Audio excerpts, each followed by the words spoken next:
आप सुन रहे हैं जगत गुरु तत्वदर्शी संत रामपाल जी महाराज द्वारा लिखित पुस्तक मुसलमान नहीं समझे ज्ञान कुरान का पेज नंबर 181। ऐसे नहीं जाऊंगा। सिकंदर ने कहा कि दाता जैसे आप कहोगे वैसे ही करूंगा। कबीर साहेब ने कहा कि एक तो हिंदू से मुसलमान नहीं बनाएगा। सिकंदर ने कहा कि नहीं बनाऊंगा। कोई जीव हिंसा नहीं करवाएगा। सिकंदर ने कहा प्रभु मैं जीव हिंसा नहीं करूंगा तथा न किसी को जीव हिंसा करने के लिए कहूंगा, परंतु ये मुल्ला तथा काजी मेरे बस से बाहर हैं। कबीर साहेब ने कहा ठीक है, आप अपने मुख से नहीं कहोगे। सिकंदर ने कहा कि ठीक है दाता, अर्थात सारे नियम बता दिए और सिकंदर ने सारे स्वीकार कर लिए। परमेश्वर कबीर साहेब जी से दीक्षा ग्रहण कर ली तथा सर्व नियमों को आजीवन पालन करने का प्रण किया। तब सतगुरुदेव सिकंदर लोधी को प्रथम मंत्र प्रदान करके वहां से उसके साथ दिल्ली को रवाना हुए। बादशाह सिकंदर ने परमेश्वर कबीर साहेब को अपने साथ हाथी पर अंबारी में बैठाया। उसमें राजा के अतिरिक्त कोई बैठ नहीं सकता था, परंतु सिकंदर को अल्लाह दिखाई दिया जिसने उसकी असाध्य बीमारी से रक्षा की।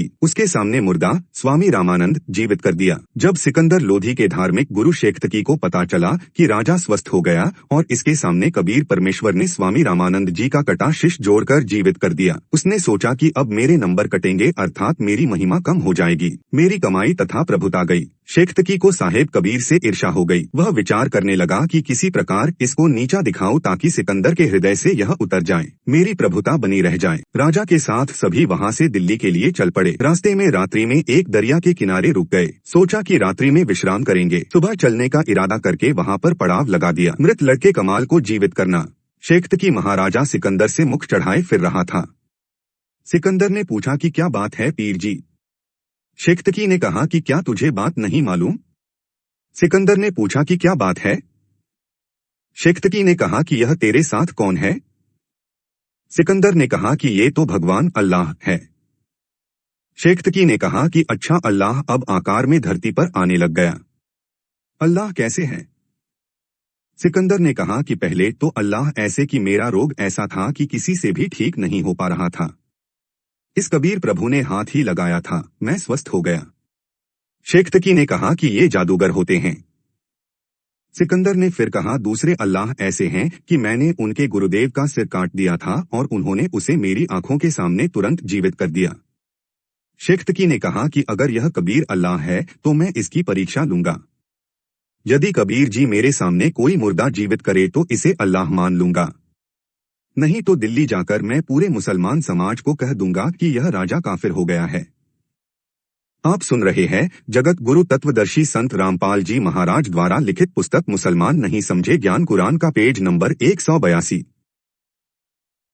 सिकंदर लोधी डर गया कि कहीं ऐसा न हो कि यह जाते ही राज पलट दे। राज को देने वाला पास बैठा है और उस मूर्ख से डर लगता है। राजा ने शेख्तकी से कहा कि आप कैसे प्रसन्न होंगे। शेख्तकी ने कहा कि मैं तब प्रसन्न होऊंगा जब मेरे सामने यह कबीर कोई मुर्दा जीवित कर दे। राजा ने अपनी समस्या कबीर जी को बताई कि मेरे पीर ने कहा है कि यदि कबीर मेरे सामने मुर्दा जीवित करे तो मैं इनकी सब बातें मानने को तैयार हूं, अन्यथा सब मुसलमानों को मेरे विरुद्ध कर देगा, मेरे राज को भी खतरा पैदा कर देगा। कबीर साहेब ने कहा कि ठीक है। कबीर साहेब ने सोचा कि यह शेख्तकी अनाड़ी आत्मा है। अगर यह मेरी बात मान गया तो आधे से ज्यादा मुसलमान इसकी बात स्वीकार करते हैं, क्योंकि यह दिल्ली के बादशाह का पीर है, और अगर यह सही ढंग से मुसलमानों को बता देगा तो भोली आत्माएं सत्य साधना करके कल्याण करवा लेंगी, क्योंकि अपने पीर की बात पर शीघ्र विश्वास कर लेते हैं। इसलिए कहा कि शेख्तकी ढूंढ ले कोई मुर्दा। सुबह एक 10-12 वर्ष की आयु के लड़के का शव पानी में तैरता हुआ आ रहा था। शेख्तकी ने कहा कि वह आ रहा है मुर्दा, इसे जिंदा कर दो। कबीर साहेब ने कहा पहले आप प्रयत्न करो, कहीं फिर पीछे नंबर बना। उपस्थित मंत्रियों तथा सैनिकों ने कहा कि पीर जी आप कोशिश करके देख लो। शेख्तकी जंत्र मंत्र करता रहा। इतने में वह मुर्दा 3 फरलांग आगे चला गया।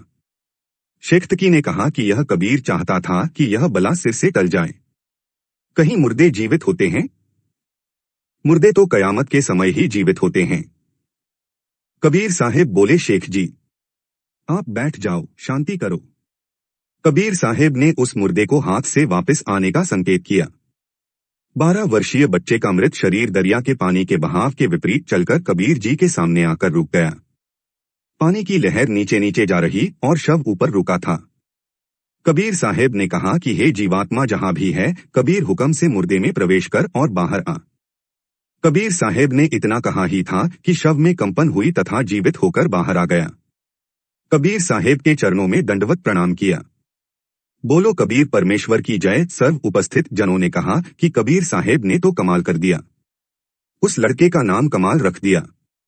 लड़के को अपने साथ रखा, अपने बच्चे की तरह पालन पोषण किया और नाम दिया। उसके बाद दिल्ली में आ गए। सभी को पता चला कि यह लड़का जो इनके साथ है, यह परमेश्वर कबीर साहेब ने जीवित किया है। दूर तक बात फैल गई। शेख्तकी की तो मासी मर गई। सोचा यह कबीर अच्छा दुश्मन हुआ, इसकी तो और ज्यादा महिमा हो गई। शेख्तकी की ईर्ष्या बढ़ती ही चली गई। उसकी 13 वर्षीय लड़की को मृत्यु पश्चात कब्र में जमीन में दबा रखा था। शेख्तकी ने कहा, यदि कबीर मेरी लड़की को जो कब्र में दफना रखी है जीवित करेगा तो मैं इसे अल्लाह मान लूंगा। आप सुन रहे हैं जगत गुरु तत्वदर्शी संत रामपाल जी महाराज द्वारा लिखित पुस्तक मुसलमान नहीं समझे ज्ञान कुरान का पेज नंबर 183। शेख्तकी द्वारा कबीर जी की अन्य परीक्षाएं।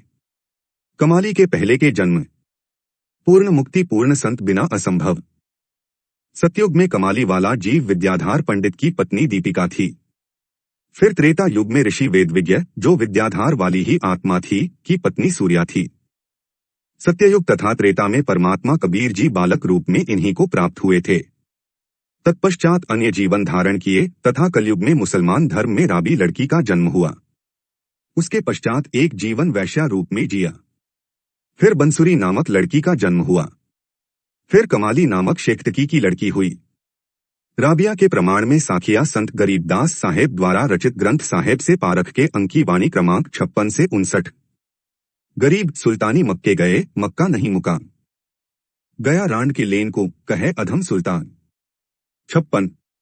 गरीब राबिया परसी रबस्यूं, मक्के की असवारी। 3 मंजिल मक्का गया, बीबी के दीदार। 57। गरीब फिर राबिया बंसरी बनी, मक्के चढ़ाया शीश। सुल्तान अधम चरणों लगे, धनी सतगुरु जगदीश। 58। गरीब बंसरी से वेश्या बनी, शब्द सुनाया रा। बहुरी कमाली पुत्री, जुग जुग त्याग बैरा। 59। प्रमाण के लिए संत गरीबदास साहेब द्वारा रचित ग्रंथ साहेब से अचला के अंकी वाणी क्रमांक 363 से 368 तक। गरीब राबी को सतगुरु मिले, दीना अपना तेज। ब्याही एक सहाब से, बीबी चढ़ी नसेज। 363।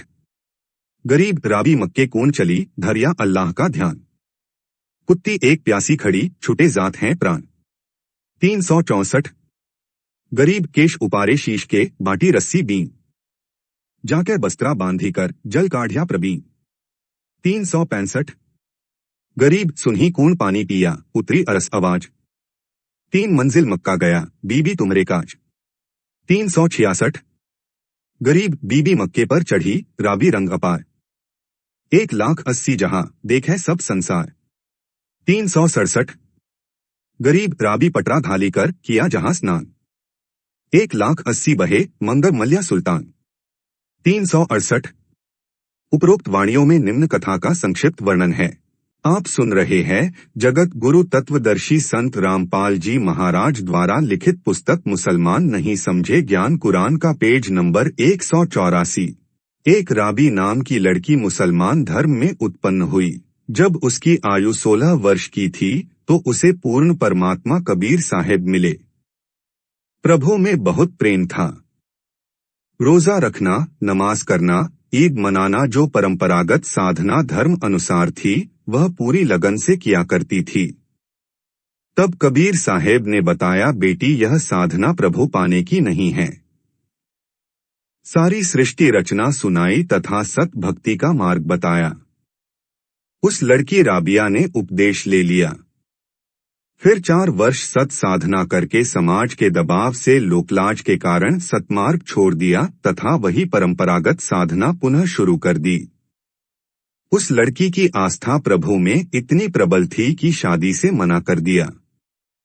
माता पिता रोने लग गए कि जवान लड़की को घर पर कैसे रखें।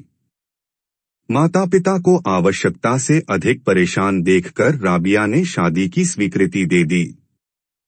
उस लड़की राबिया की शादी एक बहुत बड़े साहेब अधिकारी से हुई, परंतु अपने पति से स्पष्ट कह दिया कि मैं संतान उत्पत्ति नहीं करूंगी। मैंने तो मेरे माता पिता के विशेष दबाव तथा समाज शर्म के कारण शादी की है। यदि आप मेरी बात स्वीकार नहीं करोगे तो मैं आत्महत्या कर लूंगी। यह मेरा अंतिम फैसला समझो। मैं केवल प्रभु भक्ति करके आत्म कल्याण चाहती हूँ। राबिया के पति ने सोचा, क्यों मैं इस भक्तात्मा को दुखी करूं और पाप का भागी बनूं। सोच विचार करके कहा कि राबिया, जिस प्रकार आपने समाज से डर था, ऐसे ही मेरा भी अपना एक समाज है। आपको समाज की दृष्टि में मेरी पत्नी के रूप में रहना पड़ेगा। मेरी दृष्टि में आप मेरी बहन होंगी। तुझे घर से बाहर नहीं जाने दूंगा। आप भजन भक्ति करो। कहो तो आपके लिए 2 नौकरानी छोड़ देता हूँ। राबिया बहुत प्रसन्न हुई तथा कहा कि हे प्रभु, आपने मेरी बड़ी सुनी। उस दिन के बाद राबिया मुसलमान धर्म में प्रचलित साधना करती रही। मुसलमान धर्म में जन्म था। ईद और बकरीद, रोजे आदि श्रद्धा से करती थी।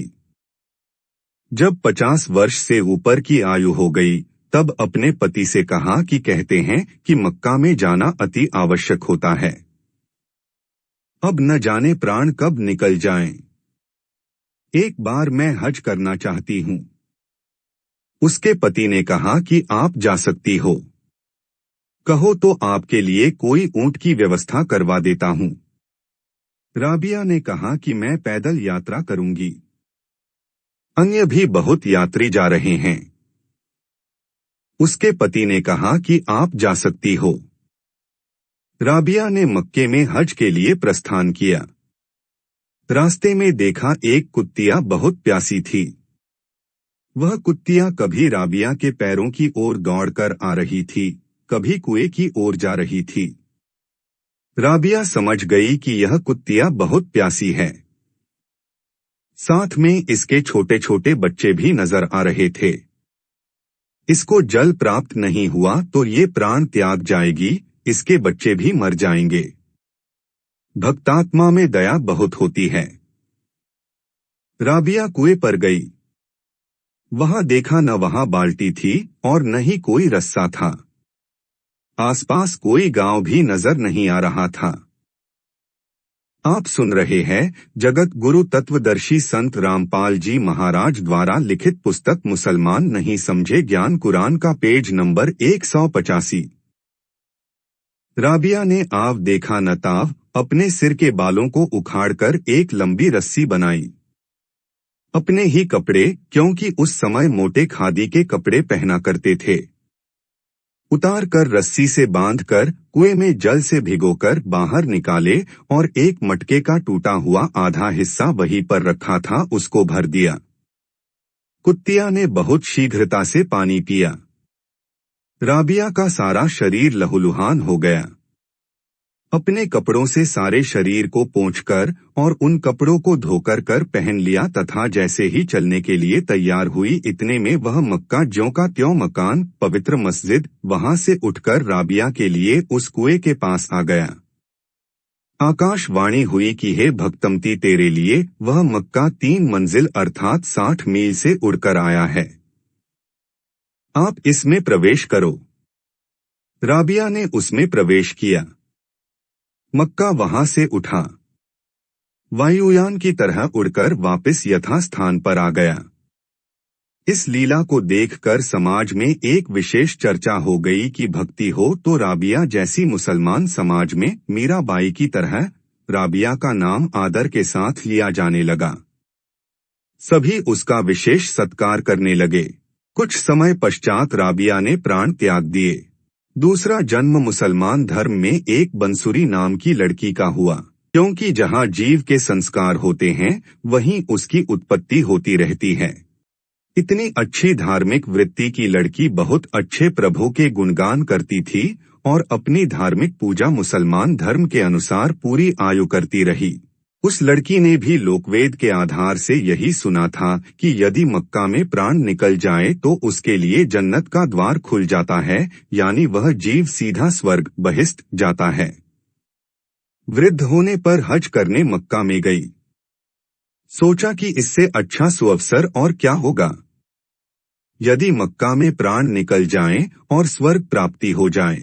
लड़की ने अपना सिर काटकर मक्के में चढ़ा दिया। सारे मुसलमान समाज में इस बात की विशेष चर्चा हो गई कि कुर्बानी प्रभु के नाम पर ऐसे होती है। बंसुरी तो जन्नत में जाएगी। अब यहाँ नादान व्यक्तियों को सोचना चाहिए कि कुर्बानी अपनी करनी चाहिए, प्रभु के नाम पर बकरे और गाय या मुर्गे की नहीं। वास्तव में कुर्बानी प्रभु चरणों में समर्पण तथा सत्य भक्ति होती है। शीश काट देने तथा अविधि पूर्वक साधना करने से मुक्ति नहीं होती। यह तो काल की भूल भुलैया है। कुर्बानी गर्दन काटने से नहीं होती, समर्पण से होती है। प्रभु के निमित्त हृदय से समर्पण कर दे कि हे प्रभु, तन भी तेरा, धन भी तेरा, यह दास या दासी भी तेरी। यह कुर्बानी प्रभु को पसंद है।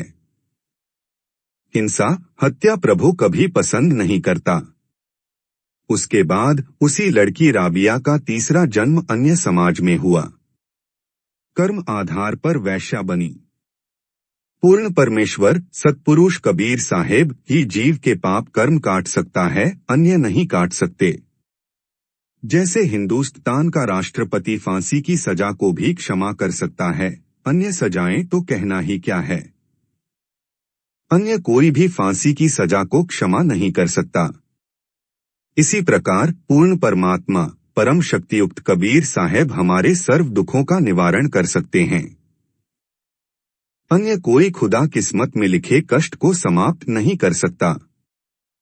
आप सुन रहे हैं जगत गुरु तत्वदर्शी संत रामपाल जी महाराज द्वारा लिखित पुस्तक मुसलमान नहीं समझे ज्ञान कुरान का पेज नंबर 186। शेष कथा। राबिया वाली आत्मा ने वैश्या का जीवन पूर्ण करके प्राण त्याग दिए। उसी राबिया का चौथा मानव जन्म शेख्तकी पीर के यहाँ लड़की के रूप में हुआ। जो सिकंदर लोधी का धार्मिक गुरु दिल्ली में था, 12 वर्ष की आयु पूरी करके वह लड़की शरीर त्याग गई। उसको कब्र में दबा दिया गया। कबीर साहेब कहते हैं कि गरीब जो जन मेरी शरण है, ताका हूँ मैं दास। गैल गैल लाग्या रहूं, जब लग धरणी आकाश। गरीब ज्यों बछा गऊ की नजर में, यों साई ने संत। भक्तों के पीछे फिरे वो भक्त वत्सल भगवंत। उस पूर्ण परमात्मा की भक्ति अर्थात कबीरदेव अपनी भक्ति जो स्वयं संत रूप में आकर बताता है, उस सतगुरु रूप में प्रकट कबीर साहेब के बताए अनुसार सत भक्ति इस लड़की ने 4-5 वर्ष की थी। उसके बाद त्याग दी थी। उस भक्ति के परिणाम स्वरूप इसको लगातार 3 मनुष्य शरीर प्राप्त हुए। उसका आगे मनुष्य जीवन का संस्कार शेष नहीं था। अब इस आत्मा ने 84 लाख योनियों में कष्ट पर कष्ट उठाना था। कबीर प्रभु दयालु हैं। कारण बनाया उस लड़की को वहां कब्र से जीवित करके अपने चरणों में ले करके कमाली नाम रखा और इस प्यारी बिटिया को उपदेश दिया और मुक्ति प्रदान की। इसी प्रकार हमने यह सोचना होगा कि हम जड़ों में पानी डालेंगे तो पौधा हरा भरा होगा। हम पत्ते और टहनियों की पूजा कर रहे हैं, ये गलत है। कबीर अक्षर पुरुष एक पेड़ है, निरंजन वाकी डाल। तीनों देवा शाखा हैं, पात रूप संसार। उल्टा लटका हुआ संसार रूपी वृक्ष है। इसकी ऊपर को जड़ें परम अक्षर पुरुष सतपुरुष पूर्ण ब्रह्म हैं और जमीन से बाहर जो तना दिखाई देता है वह अक्षर पुरुष पर ब्रह्म समझो। उसके बाद तने के एक मोटी डार होती है। उस डाल को ज्योति निरंजन ब्रह्म समझो। उस डार की फिर 3 शाखाएं ब्रह्मा विष्णु महेश समझो और फिर इनके ये टहनियां देवी देवता और पत्ते संसार समझो। ऐसा कबीर साहेब ने पूरी सृष्टि रचना को एक ही दोहे में सुना दिया। शेख्तकी की मृत लड़की कमाली को जीवित करना। शेख्तकी ने देखा कि यह कबीर तो किसी प्रकार भी काबू नहीं आ रहा है। तब शेख्तकी ने जनता से कहा कि यह कबीर तो जादूगर है। ऐसे ही जंत्रक मंत्र दिखाकर इसने बादशाह सिकंदर की बुद्धि भ्रष्ट कर रखी है। सारे मुसलमानों से कहा कि तुम मेरा साथ दो वरना बात बिगड़ जाएगी। भोले मुसलमानों ने कहा, पीर जी हम तेरे साथ हैं, जैसे तू कहेगा ऐसे ही करेंगे। शेख्तकी ने कहा, इस कबीर को तब प्रभु मानेंगे जब मेरी लड़की को जीवित कर देगा जो कब्र में दबी हुई है।